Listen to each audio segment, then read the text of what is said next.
Hey world, it's February 28th, 2022, 11:33 a.m. my time, and I'm not exactly sure what I'm going to say today. Um, you know, have you ever felt like you're drowning in quicksand and that you see the vine and that vine is tied to a tree and that tree is connected to the destination, in which under that tree lies the reward for doing the right thing. And yet you can't get out of the place you're in. And that the more fundamental truth in the right stuff that you have, the heavier burden that it gets, and the deeper you sink in quicksand. And you get to a point of how much more effort will it take to reach that vine? Will it take to pull myself out? Will it take to get over the tree and to the finish line? And that's kind of like my life on a daily basis, and it feels like a massive yo-yo roller coaster ride, but it's more painful than that. Um, for those of you like me who've spent a lot of time on your life on a skateboard or snowboard or surfing or skiing, if you get to a point where you're going really fast and you wipe out, it's called casing it. And sometimes that's what it feels like. And this morning I'm waking up and I'm just ripped apart in so many different directions. On the positive side, I've got really unbelievable things to be incredibly grateful for. My son at the moment is making an amazing turnaround compared to where we were a couple of days ago. Obviously, that'll go through a bunch of different phases, but I'll take the victory where I can get it. I've got literally, as of this recording, somewhere in the vicinity of 230,000 views on TikTok, which is amazing. And it's bleeding into all of the other platforms that I continue to put out there. And it's interesting because there is a growing interest and chorus of people that are like, okay, this guy Patrick's got something I want to pay attention to. And I'll say it up at the front. I'm the television producer and investigative journalist. I'm a muckraker. I've got a couple of different initiatives. One is called Patrick Lovell Truth Bombs the Con, and that is on YouTube. And what I'm trying to do is paint this picture of this insane mammoth treasure trove of truths that I and my team have put together for literally years and years. And it's the biggest story of our time. I believe it's the most important story of the last 70 years, possibly in human history, because it's the answer to how our power system works that nobody understands, because the power apparatchik, those in media, are under the thumb of some things that I'm going to mention here in a moment, haven't been able to penetrate the noise and the volume of all of the noise that exists out there, to be able to demonstrate and present these truths in a way that people start to roll down the window of their mind, allow them to look out the window and feel, the air of truth in their face, and suddenly they can see the light, because we're all under the thumb of massive, massive corruption. It's on display in every direction.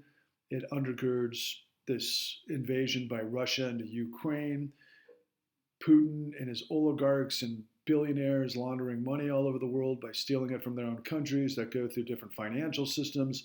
And some of the headlines today that are very intriguing are that the SWIFT system and the Americans have been successful at seizing assets and freezing assets that have now sent the Russian economy plunging.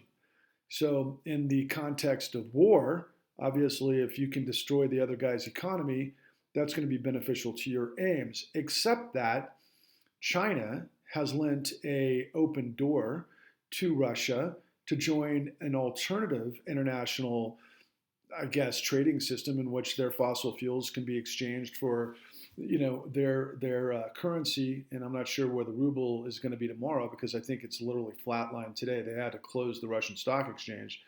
But China has a lot more leverage, I believe, than we do in the West, and because we obviously gave them and farmed out our manufacturing sector to them decades ago.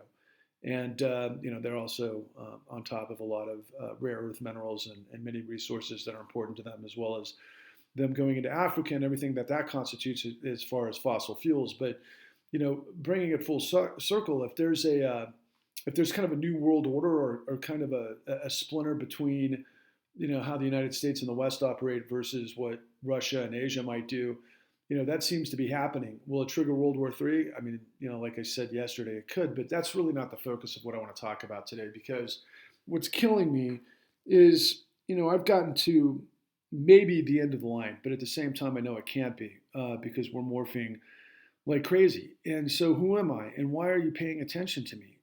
I'm a guy that after the 2008 great financial crisis went from, a very successful career, a producer giving away houses on a television show. Before that, I had done a ton of stuff in entertainment, working with some of the biggest names in Hollywood, as well as music and sports.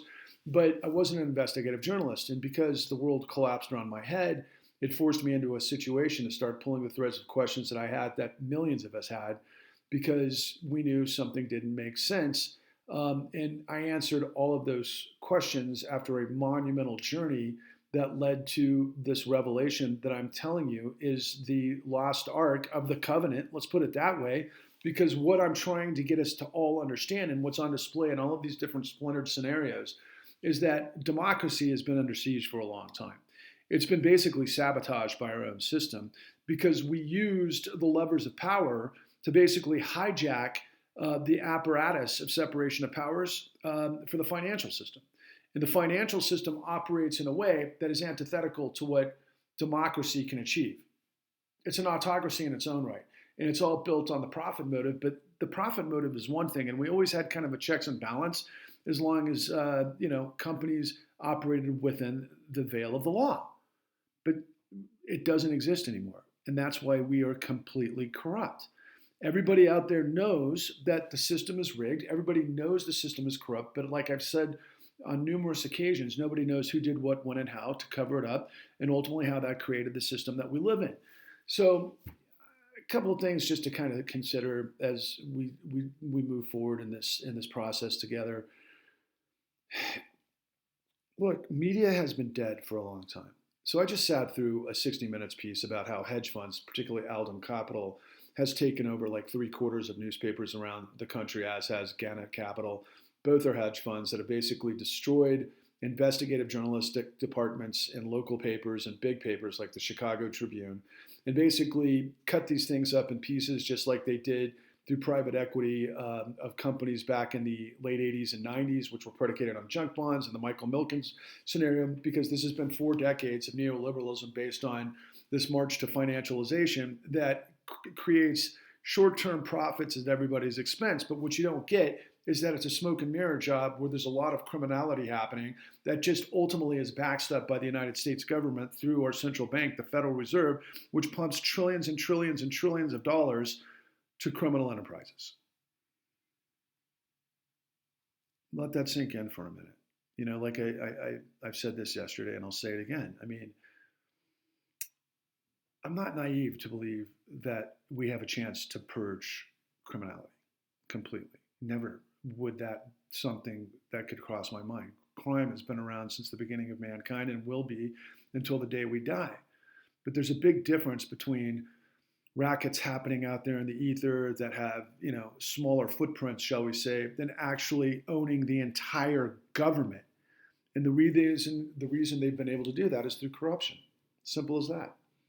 So when you have unlimited free money from the Federal Reserve that can go into asset managers, which is the casino, which is this shadow sector that operates with all of this criminal activity that we lay out in the con, which again you can find at www.thecon.tv, they can get away with, it's just insane what they can get away with and what they have gotten away with, and what they've got can continue to get away with is really just the destruction of everything that's important to us. And so that's why I'm trying to lead the charge, and I'm trying to open your brain to understand all of the elements that make it so, because at the other end of that whole thing, if you can get hip to the details and you can understand the country operates a specific way for a specific outcome, and you're not actually a part of that outcome, which means that the population itself, I'd say 99 point, probably 9% of the American population are not benefiting from this. Not in a way that the top 0.001% are. I mean, the top 10%, as far as I'm concerned, have been, and I say this all the time, they've been, oh God, what is it called? It's a military strategy. When it's kind of like an appeasement. I'll have to come back to it. But the bottom line is that if you have an income, if you're a doctor, if you own assets, and you were above the collapse and you were able to survive, the way we've created this financial policy in the aftermath of the 2008 great financial crisis is it has, benefited the top 10%. Anybody who has assets or real estate or ownership of it and not in debt, quite frankly, has benefited from increased value in stocks, increased value in assets, and really that's the game here. And, many of those people, I'd say to the tunes of millions of those people, are good people. They're like literally live within the construct of the law and achieving in a manner that is concurrent with what we expect from citizens, in a way that they have found success through higher education and professionalism and everything else. But then over the course of time, they've been able to accrue assets. And, if they're looking at their world from that perspective, they're like, what's the problem? My God, my stock portfolio is at an all-time high. I know so many of these people. And so they can't see the forest for the trees. But meanwhile, democracy is completely being assaulted by a criminal system that has created this convergence of this hierarchy that completely owns and controls everything. So, yes, that has been a reoccurring theme for everything that I'm telling you and is on display in our work, The Con. But why am I so driven to try to rise above this noise and this madness to try to connect with you? Well, last night, for example, 60 Minutes did this feature, and I just thought it was extraordinary, because extraordinary in a very sarcastic way is what I'm trying to say, because they posted it online this morning. I didn't see it live last night, and I watched this feature that talked about how hedge funds are controlling all of these newspapers around the country and what that's doing to newsrooms and everything else. And the reason why it's important to understand that is ultimately hedge funds have killed investigation departments. So you can't get the information that we have in The Con. That's the whole reason I had to go out on the road to answer questions that didn't make sense to me, because nobody in media was providing that. Not at a level that I was experiencing firsthand.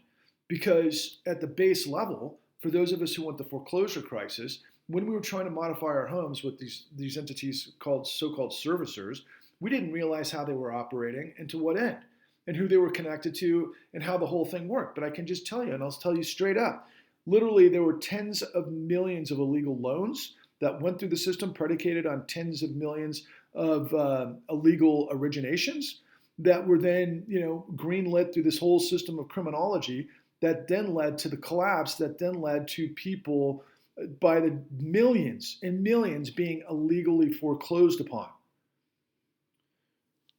The collateral damage to people's lives were suicides and divorces and, everything that comes with a collapsed life.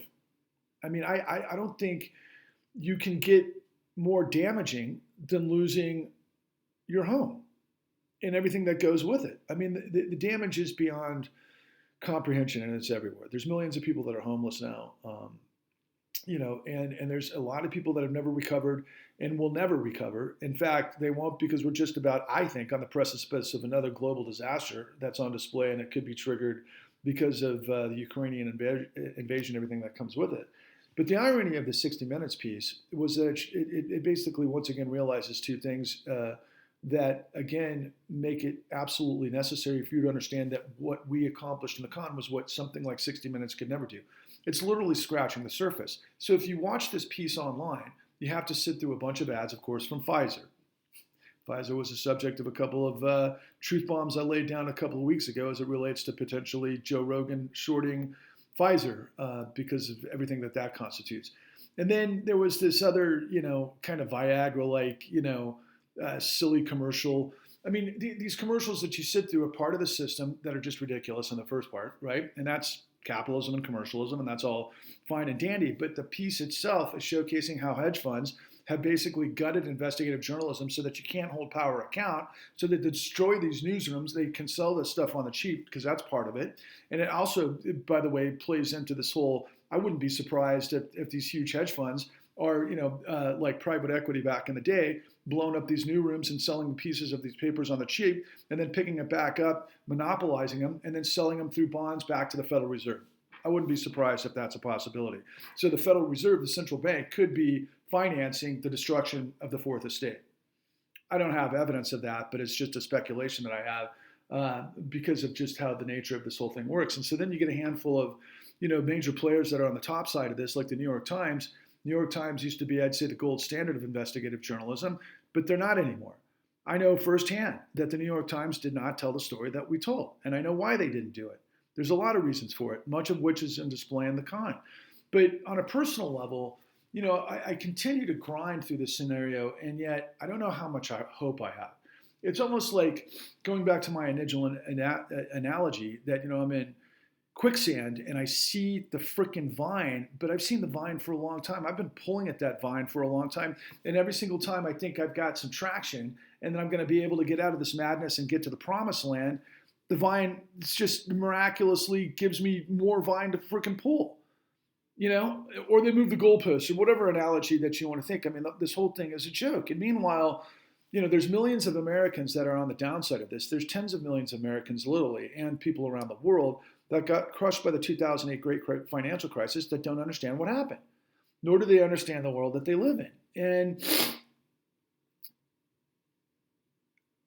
my feeling is that there has to come a moment where we come together under the umbrella and the banner of the facts that initiate a movement to be able to purge corruption so that we can reconstitute separation of powers, a dynamic economy that works for most people, and then hopefully as a social safety net for those that need assistance, and then ultimately reconstitute the integrity of law. Again, I call it the resurrection. And I'm just sitting here looking into my computer, talking to 230,000 people that I didn't 2 weeks ago, and hopefully millions upon millions more, because that is literally the only chance we have to save ourselves. Because everybody above the line, and I'm talking everybody in the vortex of power, if you're in politics, you're playing by the rules of this corruption. If you are on any sort of receiving end of finance that you have to keep things above water, you've got to play this game. And the entire power apparatus is in on making sure that nobody understands how this whole thing works, this engine from soup to nuts that is destroying so many of us for the benefit of the few, that we can never get our bearings. And, when I hear myself speak like this, I really need everybody to understand that I am not a socialist. I'm not a communist.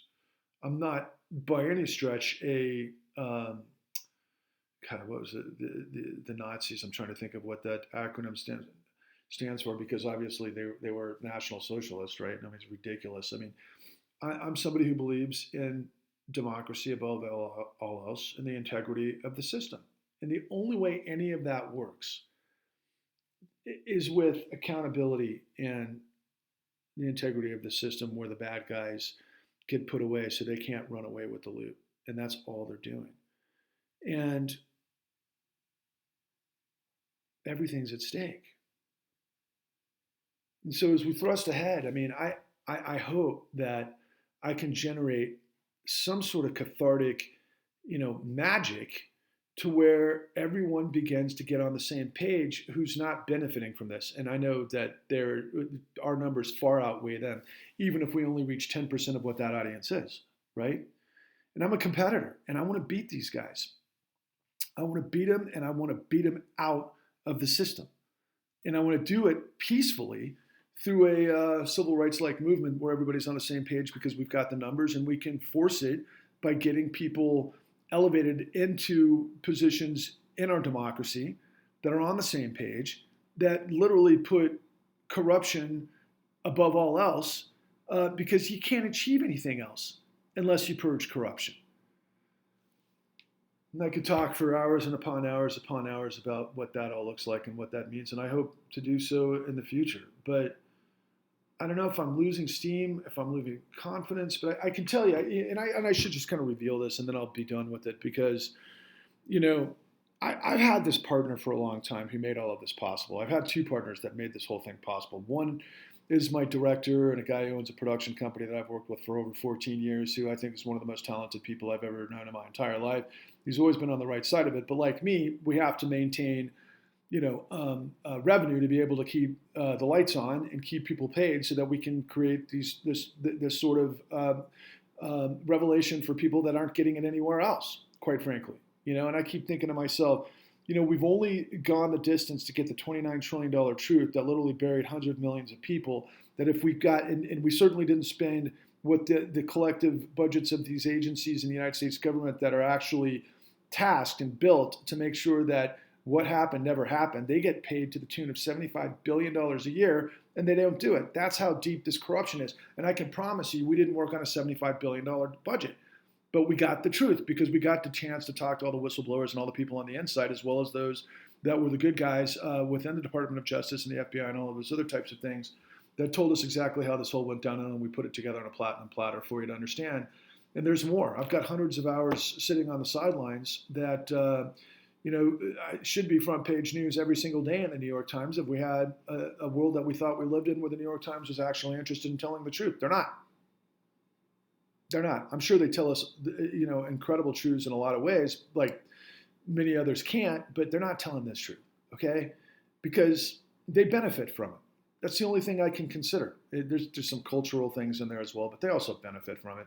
They benefit the powers that be, that are in power, that if they protect and they don't take down, then, I think they've gotten to the point that if they take down these powers, they take them down themselves. I don't think that's true. I think they've got a huge audience, and I think they get a bigger audience if they did tell the truth, but that's not what they're doing. So here I am. I mean, Vice Media went away pretty much, right? Shane Matthews a few years ago, they were on this path, but then they never went past the thumbnail and the surface of a lot of stuff. They never really challenged the power. They certainly placated the power, which was part of the magic of Shane and why you got hundreds of millions of dollars to be able to invest in this company that he ended up getting Me Too'd out of existence, I guess. I know Vice still exists, and I know that they do a lot of good work, but they're not putting this together. Nobody's putting it together. So I'm rambling, and I don't know what use this is, but I think I got to finalize this because I got to just get it out of my own system. So because of where I live in proximity to a lot of wealthy people, and I've known wealthy people my whole life, and I'm a business guy, and I could put deals together, I found a guy that was the right guy, and it was a miracle, and I still can, to this day, contend it was a miracle. We've only been doing this stuff for over a decade. And he put so many resources and so much commitment into being able to get this truth. But he got to a point at the end, and this happened last December, where he was like, it's not going anywhere. The audience isn't there. We can't penetrate it. They're not letting us out there. And by they, I'm talking about the system that owns everything and all the corridors that have shut this out. It's so Orwellian and it's so ridiculous that I don't even know how writers are going to be able to put this thing together 1,000 years from now. If we have 1,000 years from now, this might be at the end. Who knows, right? But for me, he gave up, and I didn't blame him for giving up. But it put my life in a tailspin. But I found myself, because we had so much information on the sidelines, that I created a podcast with some like-minded people, because there was a pathway to the Federal Reserve, and it was with these guys that are on the MMT side of things. And we put it together called The New Untouchables. And we've revealed unbelievable truths that are incredible. And you can find it online at The New Untouchables, and I'm really proud of the work. And after about 7-8 months of doing that, my partner had come back on the scene, and he's like, dude, I've seen you banging your head against the wall like you're Fred Flintstone, and I want to come back in and maybe we've got some, opportunities to do some things to try to grow the audience again. And, we started to go down that path, and we were thinking about doing a podcast, and we really started doing it. And we've got this podcast with just unbelievable guests where, they reveal the stuff that I'm telling you. But because I have this sort of, conflicting relationship with this person who was, willing to make it all go forward again, he changed his mind because, the utility of it, or he felt futile. The futility of it, I guess, is what I'm trying to say. And he pulled back again, and he and I are at loggerheads about this whole thing. But what kills me about it was, he continues to have this sort of outlook where it's like, I don't know if you've ever heard, the whole, French Revolution sort of corollary. I think it was Marie Antoinette who said, "Let him eat cake." Well, this guy would say to me a lot, even though he's a good person, and I don't want you to think otherwise, but he would say things, whether or not we're successful with this venture, it doesn't change what I have for breakfast. Meanwhile, I'm all in. Meanwhile, I've lost, the ability to support my family. It's led to just self-destruction of the nuclear family. It's like falling so short of what the goal was, and what should have happened in a normal world. But because this system is so incredibly corrupt and wrong, and everybody is all over the map, nobody can see the forest for the trees. And meanwhile, I'm holding the $29 trillion truth that could literally change the trajectory of everything if only people tapped in. And so, recently, both he and my other partner just, they're just perplexed. They're just like, "Patrick, why are you doing this? Nobody cares. Nobody's going to jump on this. We're not going to be able to, find the audience that is going to, give us the juice to move forward and tell all of the other information that we've got on the sidelines right now, that are just sitting there, which reveals, like I said, that should be on the front page every single day of the New York Times, because what we have on the corruption is absolutely extraordinary. But the dark side of the force is beating us. And the audience has never gotten there because the audience doesn't understand what we have or why it's important for them or what the world they live in. And everybody is in disarray and everybody's running for cover. But nobody wants to get on the same page because nobody can actually, get there. And I'm just reminded so many of these religious parables, but I'm not a religious guy. But at the same time, it's like herding cats to try to get through the Red Sea. We've got the staff and we've been guided by the light. And I hate to make these references, I swear to God, but it's just so cliche. It's ridiculous. And yet people refuse to want to know the truth to save themselves. And that's why I'm calling it the resurrection. I'm like, we've got to come together to understand the facts to be able to move forward. And so everybody is telling me, stop, get on with your life, do other things, be creative. You are creative. You always have been creative. There's other things you can do. And yeah, you know what? There are other things I can do. And maybe there's other things that, I have to do. But we've got 230,000 views that we didn't have 3 weeks ago, and growing, and it's growing exponentially.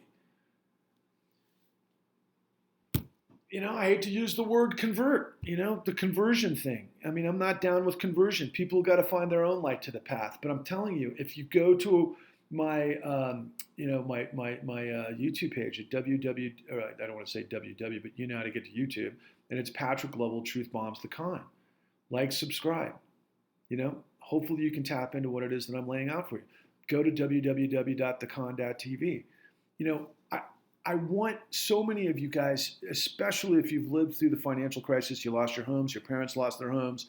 Let's say anybody who went through the process, you got to let them know they got set up. If they watch it, you guys come together and it's like, oh my God, this is the country we live in.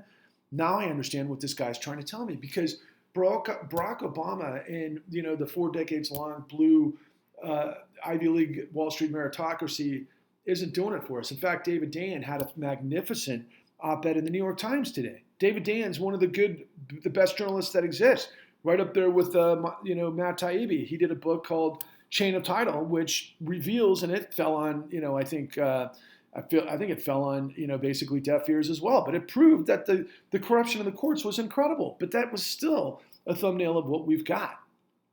And he did this op-ed about Larry Summers. Larry Summers is this guy who is, notable for being, Clinton's go-to guy, Obama's go-to guy in the Treasury and economic advisors, and he comes out of Harvard and all this stuff with them, and he's like the ultimate neo-classical guy, and he and his cronies are the reason that we have this world that we live in. And David Dan was calling him out on the front page of the New York Times today, which I've never seen before, which is amazing. And again, it's like everybody's looking for these answers. We're going to have these midterms coming up, and then we're going to have the election in 2024, and it's either going to go towards fascism or some sort of white supremacy or some sort of thing that's going to be bonkers, or it's going to be probably same old, same old. I mean, we'll see progressives that come out of the woodworks that are going to be like, yeah, we're going to go get after corruption that we've heard like for the last, 15 years. I mean, Elizabeth Warren, Bernie Sanders, they talk in platitudes, but they know details, but they're not telling them to you because I am.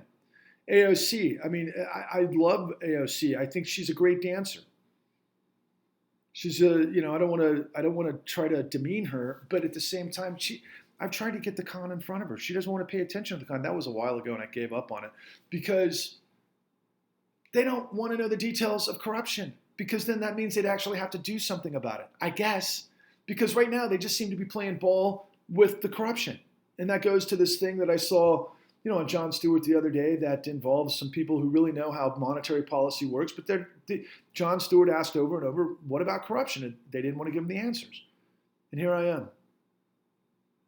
I'm literally the pathway to all the answers of corruption and how it owns our system, how it's rigged the system, how it owns it, how it'll continue doing it. And they're going to drive us into the ground. They already have. I feel like I'm driven into the ground, so I don't know how much more rope I can pull, but I'll keep trying as long as people keep watching. And the more you know and the more there are that know, we can get there. But we can only get there if people want to save themselves, I guess. Like they say, you can lead a horse to water, but you can't make him drink. If somebody doesn't want to be saved, they don't want to be saved. Where are you on the journey? I know where I am on the journey, and it looks pretty bleak. It feels bleak. It feels heavy. It feels rotting. And it feels hateful and hurtful and all of those things in between. And I don't know how much strength I have left, but somehow, some way, man, I guess there's been examples of triumphs throughout history. I certainly hope we're one of them. Onwards and upwards.